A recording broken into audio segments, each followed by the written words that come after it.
गुरु प्यारी साध संगत जी, प्रेम से कहना धन्यकार जी। साध संगत जी, कैसे हैं आप सभी? कमेंट में ज़रूर बताइएगा। आशा करता हूँ कि सतगुरु माता जी की कृपा से आप सभी बहुत ही अच्छे होंगे। साध संगत जी, आज की साखी उन तमाम लड़कियों के लिए है जिनको ये शिकायत रहती है कि उन्हें ससुराल में बेटी नहीं समझा जाता। तो चलिए आज की साखी सुनते हैं। साध संगत जी, जिन लड़कियों को यह शिकायत रहती है कि उन्हें ससुराल में बेटी नहीं माना जाता, उनके लिए पहले यह जानना जरूरी है कि जब वह बेटी थी उनका क्या रोल था। आपने मायके में शादी से पहले आराम से उठती थी, देर तक सोती रहती थी, चाय नाश्ता सब आपकी माँ ही बना कर देती थी और बाकी काम मेड करती थी। कभी कभार आप अपने घर के काम में हाथ बटाती थी। अब आप ही बताइए, अगर आपकी माँ ही यह बात सोचने लगे कि आपने ससुराल से मैं बेटी की तरह रहूँगी, तो क्या आपको यह आराम मिलता है? नहीं साध संगत जी, ऐसी लड़कियों के लिए एक खास बात की शादी से पहले आप अपने माता पिता की जिम्मेदारी थी, इसलिए आपके माता पिता आपकी गलती को नज़रअंदाज करते रहे। साध संगत जी, शादी के बाद आपके ऊपर भी आपकी माँ की तरह से ही जिम्मेदारी आती है, तो वह आपको भी करना होगा जो आपकी माँ घर में करती थी। साध संगत जी, ऐसी लड़कियां शादी से पहले की जिंदगी खूब ऐश के साथ काट कर आती हैं, तो जब इन पर जिम्मेदारी आती है तो फिर घबराना क्यों, फिर शिकायत ही क्यों? अब आप ही सभी मुझे बताइए, उन सभी लड़कियों में से मेरा एक सवाल है कि अगर आप अपने मायके आए और आपकी भाभी देर तक सोते रहे, आपकी माँ रसोई में काम करे, तो क्या आप अपनी इस भाभी की तरह करोगे?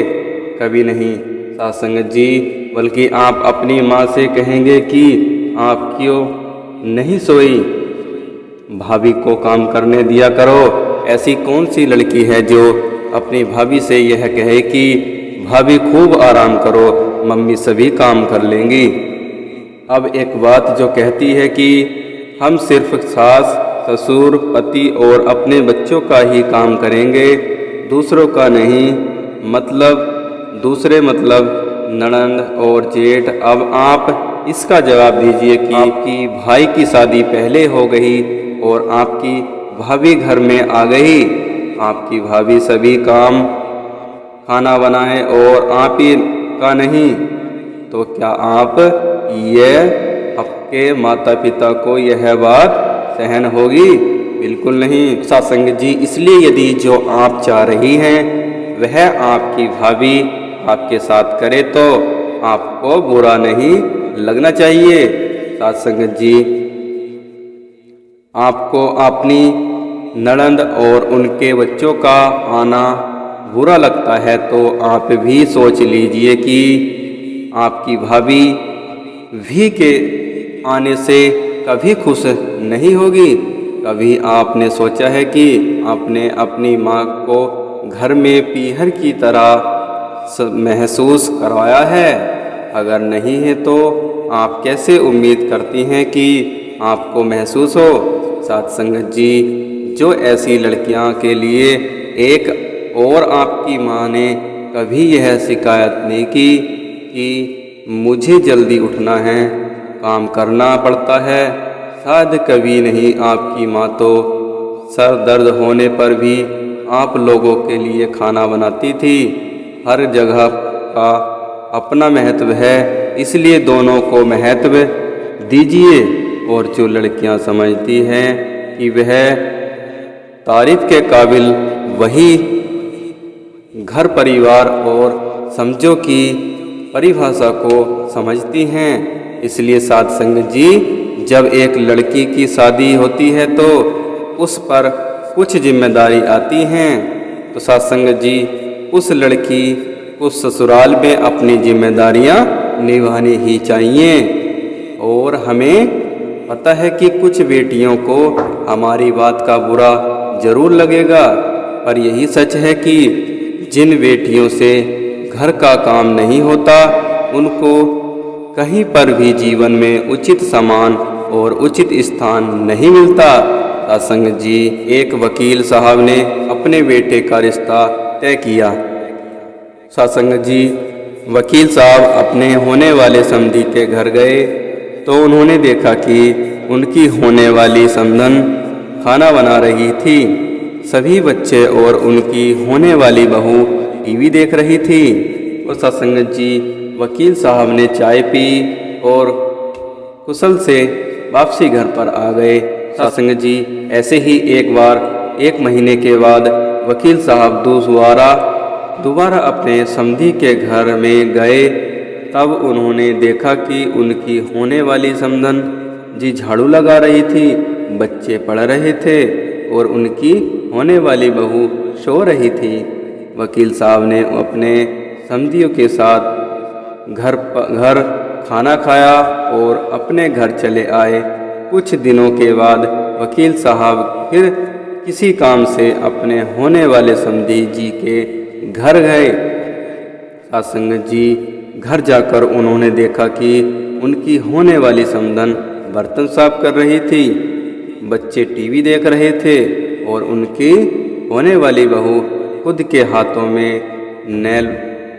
नेल पेंट लगा रही थी। सत्संग जी, वकील साहब ने घर आकर गहन सोच विचार किया करके लड़कियां वालों के घर यहाँ खबर पहुँचाई कि हमें यह रिश्ता मंजूर नहीं है। सत्संग जी, वह कारण पूछने पर वकील साहब ने कहा कि मैं होने वाले समधी के घर 3 बार गया। तीनों बार मैंने सिर्फ समधन को ही घर के कामकाज में व्यस्त देखा। एक भी बार मुझे होने वाली बहू घर पर कामकाज करते हुए नहीं दिखाई दी। सत्संग जी, जो बेटी अपनी सगी माँ को हर समय काम में व्यस्त पाकर भी उनकी मदद करने का नहीं सोचती, उम्र दर्जा के काम उम्र के जवान होकर भी खुद की माँ का हाथ बटाने का जज्बा जो भी बेटी नहीं रख पा रही है, किसी और की माँ और किसी अपरिचित परिवार के बारे में क्या सोचेगी। तो सत्संग जी, वह किसी दूसरे की माँ का काम में हाथ कैसे बटाएगी। मुझे अपने बेटे के लिए बहू की ज़रूरत है, ना कि किसी गुलदस्ते की, जो कि सत्संग जी, ना कि किसी गुलदस्ते की नहीं जो प्लाइड बोर्ड पर में सजाकर रख दिया जाए। सत्संग जी, इसलिए सभी माता पिता को चाहिए कि उन छोटी छोटी बातों पर ज़रूर ध्यान दें। बेटी कितनी भी प्यारी क्यों ना हो, उसको घर का कामकाज अवश्य करना चाहिए, समय समय पर डांटना भी चाहिए, जिससे कि ससुराल में ज़्यादा काम करने या डांट पड़ने पर उसके द्वारा गलत करने की कोशिश ना की जाए। सत्संग जी, हमारे घर में बेटी पैदा होती है, हमारी जिम्मेदारी बेटी से बहू बनाने की है।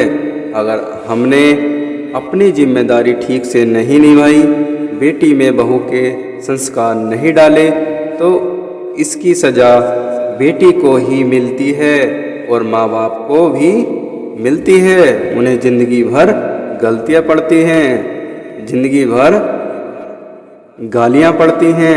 सत्संग जी, हर किसी को एक सुंदर ससुराल बहू चाहिए होती है। सत्संग जी, लेकिन जब हम अपनी बेटियों में अच्छी बहू के संस्कार डालेंगे, तभी तो हमें भी संस्कारित बहू मिलेगी। सत्संग जी, यह बात बहुत ही कड़वा सच है। शायद कुछ लोगों को बर्दाश्त ना भी हो जाए, ना भी हो, पर इसलिए साध संगत जी साखी को ध्यान से सुनिए और समझिए। साध संगत जी, अगर आपको साखी अच्छी लगी हो तो वीडियो को लाइक कीजिए, और अगर कुछ बुरा लगा हो तो दास को बख्श लेना। साध संगत जी प्यार से बोलिए धन्यकार जी।